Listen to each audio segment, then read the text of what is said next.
My name is Kathy Meeks, and I am delighted to be the guest host for today's episode, interviewing Kathy Sipple, the founder of 219 Green Connect.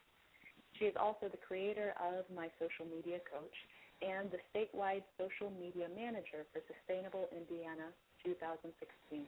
Hello, Kathy. Hi, Cassie. Thanks for having this idea. It's funny to have the roles reversed, but it's nice.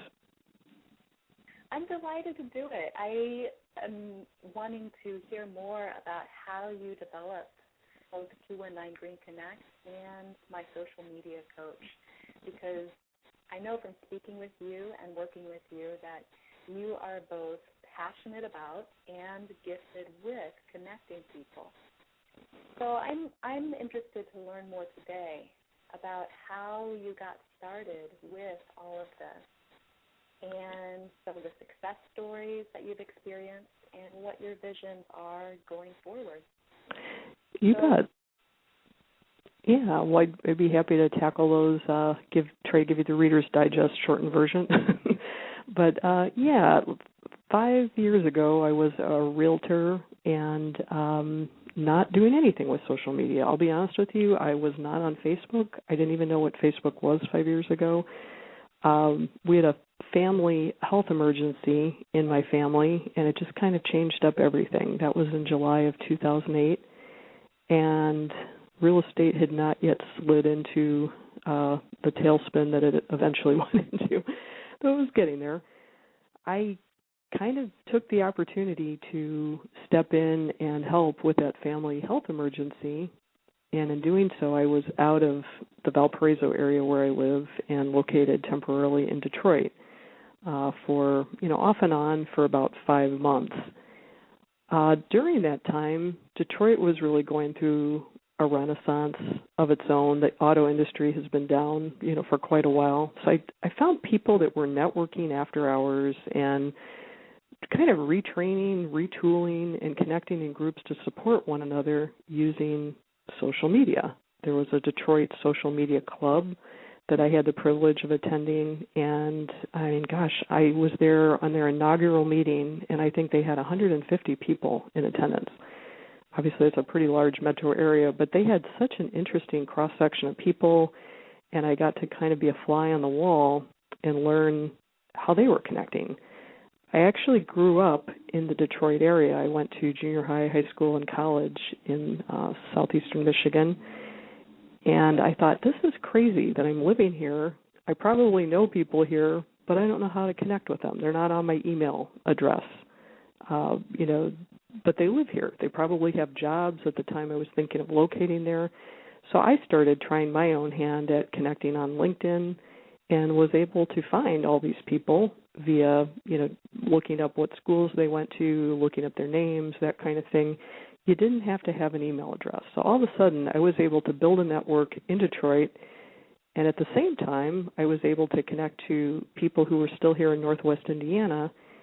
And having that flexibility and that connection really facilitated me being able to have a social life and develop support that I would not have been able to do without those tools.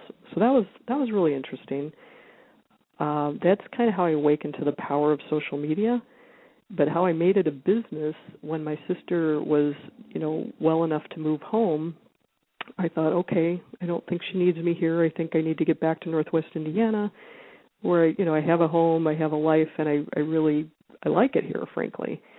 I thought, well, I could sweep these tools under the rug, or I could kind of dust them off and tweak it up a little bit and adapt them for nonprofits and business, marketing. I like helping all different types of businesses, but my special passion is environmental and green. I had been attending Green Drinks before, everything happened in Detroit, and resumed that upon my return. Green Drinks, for people who don't know, is an international movement of environmentally conscious people that come together for monthly meetups, and it happens in over 600 cities all over the world. The Valparaiso chapter was initially founded by a woman named Kim Ferraro, who is a local environmental attorney. And she just became a little bit more busy with lawyering, frankly, than doing event management, and she eventually retired her role as Green Drinks coordinator. A couple of years ago, I asked if she would mind if I resuscitated it, and she did not at all. She was very supportive. She turned over her, email list of contacts, which was quite, sizable, and we resumed. That was about coming up on 3 years ago. And, in so doing, I thought, well, gosh, there's tremendous value in meeting. And, I've always been a big fan of going to Earth Day. You get all this great information. So it's great information once a year at Earth Day, great information once a month in Green Drinks case. So I kind of layered on my social media knowledge and said, okay, how could we make this a virtual thing that people could participate in on an ongoing basis? How can they do some social networking among members of Northwest Indiana's green community, keep the learning going, keep the conversation going so that it doesn't have to be such a stop-start thing. It's more of a flow. So that was really the vision, for 219 Green Connect, was something to take green drinks beyond a once a month. And, some of the speakers that we've had have been great. I often felt a little frustrated or sad that we didn't have everybody able to listen in, and that's how this podcast ended up coming into being. It's really an idea of form following function. I thought, this is a great message. I'd like to share it with more people. Hey, if we record it, people can listen to it on their own time, even if they can't get to a particular Green Drinks talk or, an event. So my last episode with Mitch Barloga got over 5,000 listens. That was for Northwest Indiana Takes to the Trail. That kind of blows the attendance away that we've ever had at Green Drinks. But anyway, that's probably enough for me. Let me go back to you, and you can remind me, what was the next question? Well, I'm curious, following up with everything that you've said, something that I have noticed and been fascinated by is how well you build connections both virtually online and in person without shortchanging either mode of connection. So you've just been mentioning that you developed the online connection out of a desire to include more people than were able to attend the times and place of in-person meetings. So what have you noticed as you've developed this? Have you observed conversations or further connections developed because of the podcast and what you've developed online, and vice versa? Have you noticed? Absolutely. It's just so funny that you're calling right now because I'm finalizing a presentation I'll be doing next week, and it's actually called Cultivating Connections. And I also happen to be a very avid gardener, and I have a tiny little yard in Valparaiso, so I'm a community gardener, partly by choice but partly out of necessity. And I started thinking about, like a garden metaphor that might kind of explain that very thing. How do you take it from the virtual to the online? When people are new online, it just seems all different than what they know. So I'm a big fan of metaphor to kind of help explain that. And, the first thing is just looking around at groups you're already in. Many of us are group members already. We're in chambers of commerce or perhaps trade associations, industry clubs, charities that we volunteer with. And those are, to me, the first choice that you would go to is joining a community online that already exists in real life. So it just becomes a way to enhance your existing relationships. That's probably the simplest, the low-hanging fruit, let's say. And what that does for you is it gives you an entree into your network, something that, you could be best friends with somebody and never discover that you have mutual acquaintances. Just because you've got limited time with them, you don't want to, as you say, shortchange your face-to-face relationships. But I'd say the best way that I've been able to leverage my online info and bring that into, day-to-day real time is to do some advanced work. If you're going to, let's say, an event where it's been created on Facebook and people have been RSVPing, you can certainly see which of your friends are planning to go, and maybe that precipitates a conversation about carpooling, or, hey, let's get together for coffee before that, meet for lunch after. You can use your online info to facilitate better time usage with your already existing friends. The other thing that you can do is see events where people are RSVPing, and maybe it's somebody that you've really wanted to meet in the past. You've heard their name, and then because they're going to that event, that becomes kind of an additional reason for you to attend that particular event. You may want to go for the speaker, you may want to go for the content, but the people RSVPing actually become part of the reason. That was really hard to do in the past before online responses were such the norm. And then I find that, when people come to Green Drinks, some people still, pass along business cards, and that's great, or jot your number down on the back of a cocktail napkin. Friendships are forged. But when people also become Facebook friends, or they also become, other types of online supporters to one another, they're able to continue their conversation. So I don't have to be the bottleneck. We can really get much more conversation facilitated when you've got many connected to many. So that's ultimately, what I try to do is just show people the tools so that they can themselves form those connections. And I, of course, am always trying to do that as well. So this one topic could probably take me, hours, but that's the short version. And what do you recommend for someone just exploring how best to connect the online tools and the in-person impact that we all, I think, desire to make? What do you recommend as the best place to start, or the most effective techniques that you've used and discovered? I think for people who are just getting into it, it's probably easier and perhaps wise to be a listener first. Develop a social media profile, fill it out in its entirety, number one, so that people can understand that is in fact you, especially if you've got a common name. Don't be afraid to upload a photo, to put some details so that you're findable.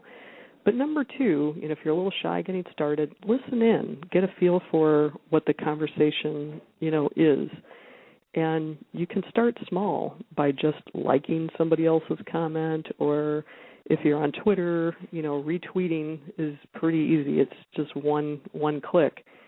And that act of repeating somebody else's information kind of puts you into the stream. It's not trying to demand the spotlight by saying, listen to me, I've got new content over here that I find more interesting.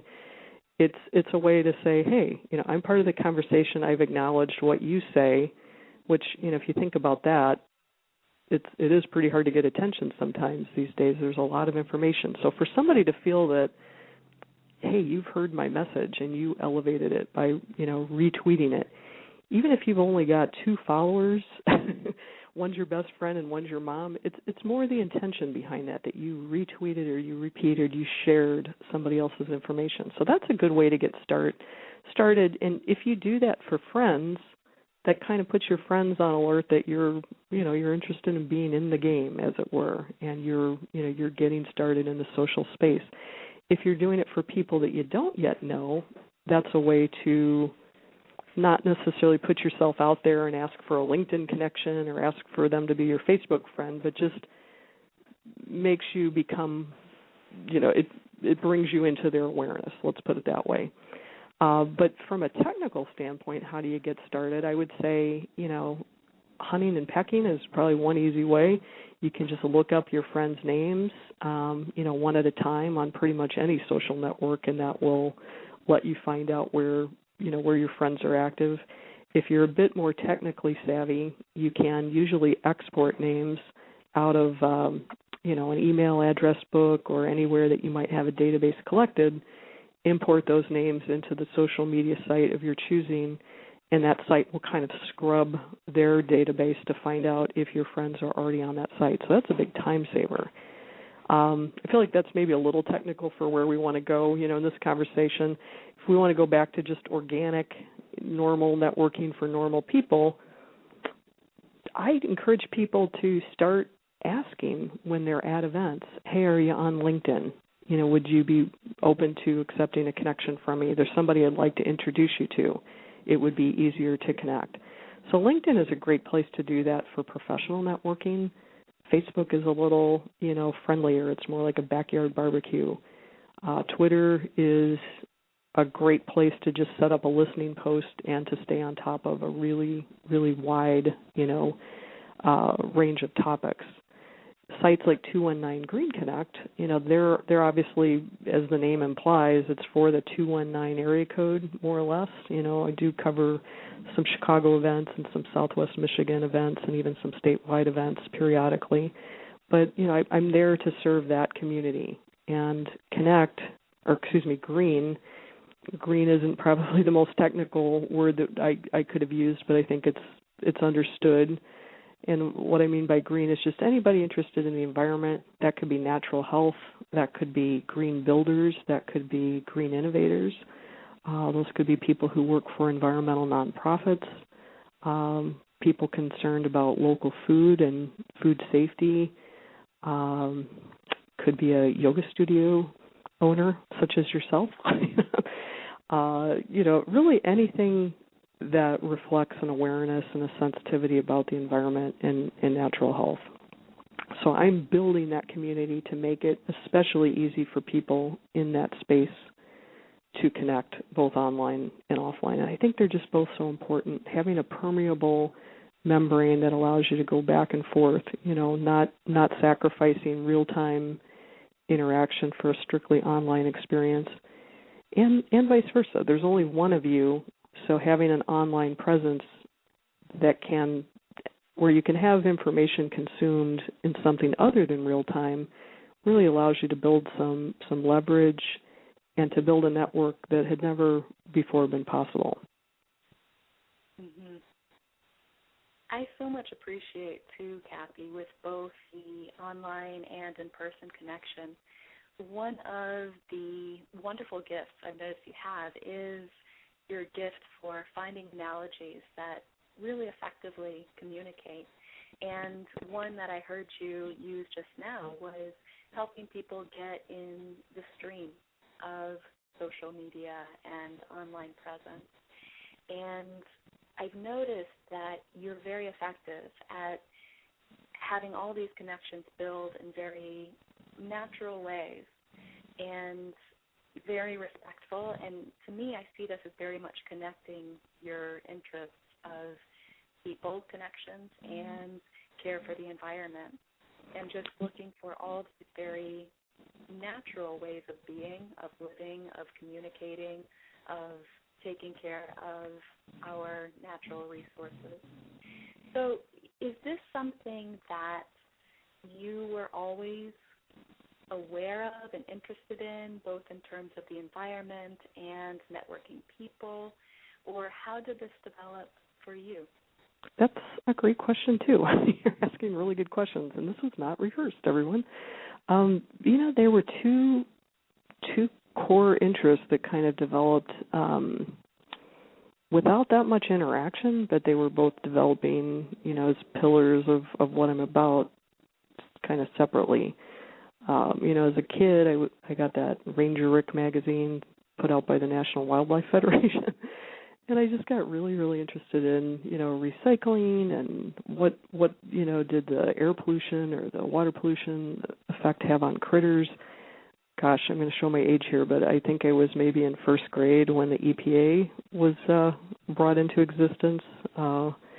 Interesting, but that was actually the Nixon administration, so that's kind of interesting that green can be on either side of the aisle politically. But I do kind of remember that, being a kid and just having the environment beginning to be talked about, so it just was sparked early on. My grandparents had a fairly big piece of property out in the country that we would go and visit, and I would, just gleefully spend my day sitting on a pile of rocks and trying to identify what the rocks were, or going down and, finding frogs or bugs or, worms. I was never grossed out by any of that stuff as a kid. I just thought it was terrific. And then fast forward to college, I went to the University of Michigan, and I actually majored in economics. However, I took a lot of classes that probably stretch most people's idea of what an econ major would take. And I took a lot of classes, as many as I could, that were economics of the environment. So, there was a few classes I remember were sustainable fishing methods, sustainable forestry, Superfund cleanup site, economic analysis of that kind of thing.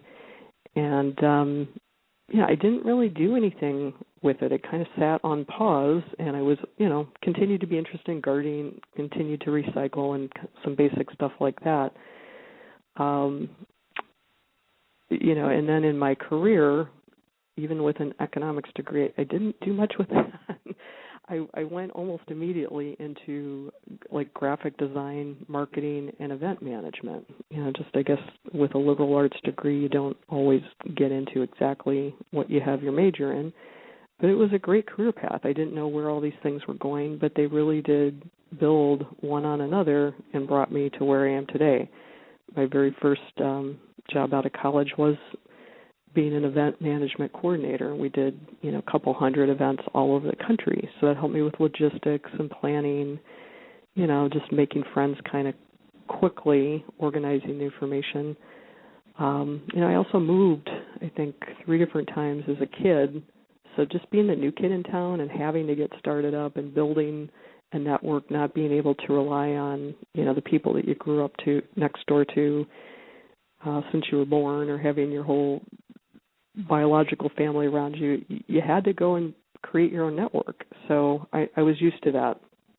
And this may come as a surprise to some that hear me talking my head off these days, but I was actually pretty shy as a kid. And I just saw that if you could network, you could always help somebody. Let's put it that way. There's always somebody there that needs to meet somebody or needs, some kind of introduction that you could help facilitate.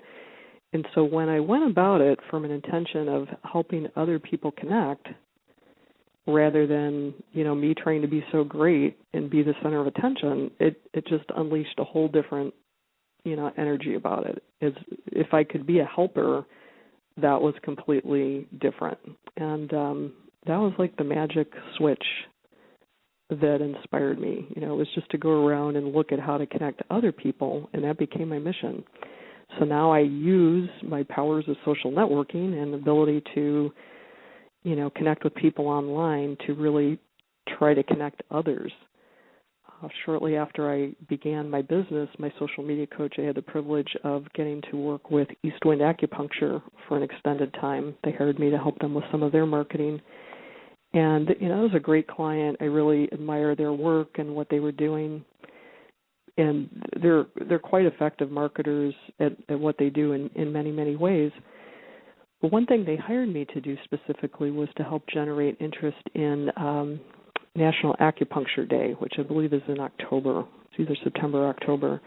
And what we were doing seemed so old school. We were printing out flyers. I was driving around, so carbon, and here I am with a carbon footprint, dropping off flyers at potential partner businesses that they thought would, be interested in helping promote that event. So those were the usual suspects, like yoga studios, like health food places, just some of the more natural restaurants or places that were committed to healthy foods, local foods, that kind of thing. And they were right. Those were absolutely their partners, and they were very helpful in referring, people to this event. We had a great event. But again, it was one time a year. It's a lot of effort to move people to that event. And I got to thinking, what if we had a flyer or its digital equivalent and just everybody was in one place? You looked at one calendar and you said, oh, yeah, this week, this month, this is when Eastwind Acupuncture is doing their thing. So really the events have driven my idea of what 219 Green Connect will be about and has been about. But that kind of leads me, I think, to your third question was, what's the vision for the future? And I just have launched this week. If anybody goes there today, it's still going to look a little rough around the edges. A newly minted 219 Green Connect calendar. So if you go to 219greenconnect.com and click on calendar, what I can now do is let members of the listening audience submit their own event. Again, I do not want to be the bottleneck to information, and with me having to enter every event, I am necessarily going to run out of steam before I can, accompany all accommodate all requests. But now, if you just go to 219greenconnect.com/calendar, or you can just click on calendar from the menu, anybody who's got an event that is in any way associated with environmental, and again, that would include all those topics I just mentioned before: natural health, green building, environmental nonprofits, you can click on the little plus sign. It's a gray button that says add an event. You can type up the details to your event, and it will show up on this calendar. You can now filter your calendar results by category, so you can click on the little all categories and have all of them show up, or you can just see what green drinks events are coming up, educational events, local food, natural health. And what I'm hoping is that this will really be a big community resource where everyone who participates can benefit from the gathering of people and interests that I've already done. And we can just get smarter and smarter and more connected with this type of thing by providing a space online to direct people to the events that they can attend, want to attend, and have the capacity to attend. There is also a way that you can filter it by the radius and the zip code, where you're interested in attending. So I'm very, very pleased. This is something I've been looking into for a couple of years now, and it just launched this week. So I hope that we'll just see more and more events populating this calendar. And, if people have yoga classes, for instance, that is absolutely welcome. You could put those on there. Anyway, that's a big future thing, and got more ideas too. We have done a couple webinars this year. I think I did one for NERPC and one for Save the Dunes. So that that adds a level of visual complexity rather than just having audio. And I'm hoping to do quite a bit more with that as well. We just did a webinar this week with Sustainable Indiana, and that was a statewide initiative, so that was a lot of fun too. I think I'm going to run out of time before I run out of ideas to share. But, I guess those are the two big new things, and then just getting a little bit smarter about what people are interested in to try to dial back the information so they don't feel too overwhelmed. And, in time, I envision you being able to receive emails from me that are only about the very specific information you wish to get. You can always go online and find out, but I'd like to help remind people about, as specific of information as possible. These are wonderful resources, Kathy. So I really encourage listeners to go to 219greenconnect.com. You can check out this new calendar there and add events if you have them. And thank you, Kathy, for creating all of this and helping people, especially in the 219 area, create connections and have information to make wiser and wiser choices with our resources and what we're about. Thank you for all that. Well, you're welcome. And I wish I would have had more time to talk about success stories, but I'll just give a blanket success story. Internships have been created. Green jobs have been landed. Even relationships have blossomed because of green drinks. Somebody was nominated to the Northwest Indiana Innovation Society because one of their board members caught their speaking engagement at a green drink. So I just want to really continue to highlight the success stories that are here, and please join us. Please visit the website, join our email, look at us on Facebook, and let's connect. Wonderful. Thank you, Kathy. And thank you, listeners, for joining us for another episode of 219 Green Connect. I'm guest host Kathy Meeks, and my guest today has been 219 Green Connect founder Kathy Sipple. For more local green news and events, visit us online at www.219greenconnect.com. Thank you, Kathy. You're welcome. Thank you, Kathy.